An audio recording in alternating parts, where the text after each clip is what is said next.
Hello welcome back to my YouTube channel. അപ്പോൾ നമ്മളിപ്പോൾ ഉള്ളത് കോഴിക്കോട് മിഠായി തെരുവിലാണ്. അപ്പോൾ ഇതാ ഇവിടെ പൂവൊക്കെ ഉണ്ട് കേട്ടോ. മുല്ലപ്പൂ, നല്ല മണമുള്ള മുല്ലപ്പൂവാണ്. നമ്മളൊരു കടയിൽ കയറിയപ്പോൾ അവിടെ ലെഗിൻസ് 100 രൂപ മുതൽ സ്റ്റാർട്ട് ചെയ്യുന്നുണ്ട്. ത്രിബിൾ എക്സിൽ, 4XL അങ്ങനെയൊക്കെ 100 150 വരുന്നുള്ളൂ കേട്ടോ. ഇത് ഈ ഒരു ചുരിദാറിൻ്റെ ബിറ്റിന് വരുന്നത് 250 350 റേറ്റിലാണ്. നല്ല ഭംഗിയുള്ള ചുരിദാറുകളാണ്, ബിറ്റുകളാണ് കേട്ടോ. റെഡിമെയ്ഡുകളാണ്, ബിറ്റുകളുണ്ട്, എല്ലതും ഉണ്ട്.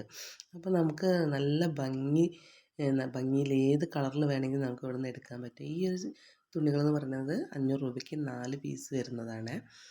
അപ്പം നല്ല ഭംഗിയുള്ള തുണികളാണ് കേട്ടോ.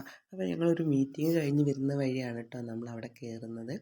അപ്പോൾ എൻ്റെ കൂടെ എൻ്റെ ഫ്രണ്ട്സ് ഉണ്ടായിരുന്നു. സുബീനുണ്ട്, അതുപോലെ സിന്ധുണ്ട്. അപ്പോൾ അവർക്കും കൂടെ ഡ്രസ്സൊക്കെ എടുക്കാമെന്ന് പറഞ്ഞപ്പോഴാണ് കേട്ടോ ഞങ്ങൾ അവിടെ കയറിയത്. അപ്പോൾ കുറേ ഡ്രസ്സൊക്കെ നോക്കി. പിന്നെ അതുപോലെ തന്നെ ഇതാ മാക്സികളാണ്, കല്ല് വെച്ചിട്ടുള്ള മാക്സികൾ, നല്ല ഭംഗിയുണ്ട് കാണാനായിട്ട്. പെട്ടെന്ന് പോവൊന്നുമില്ല, പല കളറിൽ പല ഡിസൈൻസിലായിട്ട് നല്ല ഭംഗിയുള്ള മാക്സികൾ.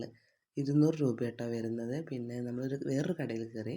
അവിടെ 5 രൂപ മുതൽ തുടങ്ങുന്ന സാധനങ്ങളാണ് കേട്ടോ വില വരുന്നത്. ഇപ്പോൾ വീട്ടിലേക്ക് ആവശ്യമുള്ള എല്ലാ ഒരുവിധ സാധനങ്ങളും അവിടെ ഉണ്ട്. കയ്യിൽ അടുക്കളയിലേക്ക് ആവശ്യമുള്ളത്, ഫ്ലവർ വെക്കുന്നത്, അതുപോലെ ഫ്ലവർ വേസ്, എല്ലതും ഇൻഡോറായിട്ട് വെക്കുന്ന ഫ്ലവർ വേസുകൾ അടിപൊളിയായിരുന്നു കേട്ടോ. ഏതെടുത്താലും 5 രൂപ. എന്നാലും ഈ ചെറിയ പാത്രങ്ങൾക്കൊക്കെ വരുന്നത് 30 രൂപ 20 രൂപയാണ് കേട്ടോ. അപ്പം ആരെങ്കിലും വാങ്ങാൻ ആഗ്രഹിക്കുന്നുണ്ടെങ്കിൽ കോഴിക്കോട് മിഠായി തെരുവിൽ LICയുടെ അടുത്തായിട്ടാണ്.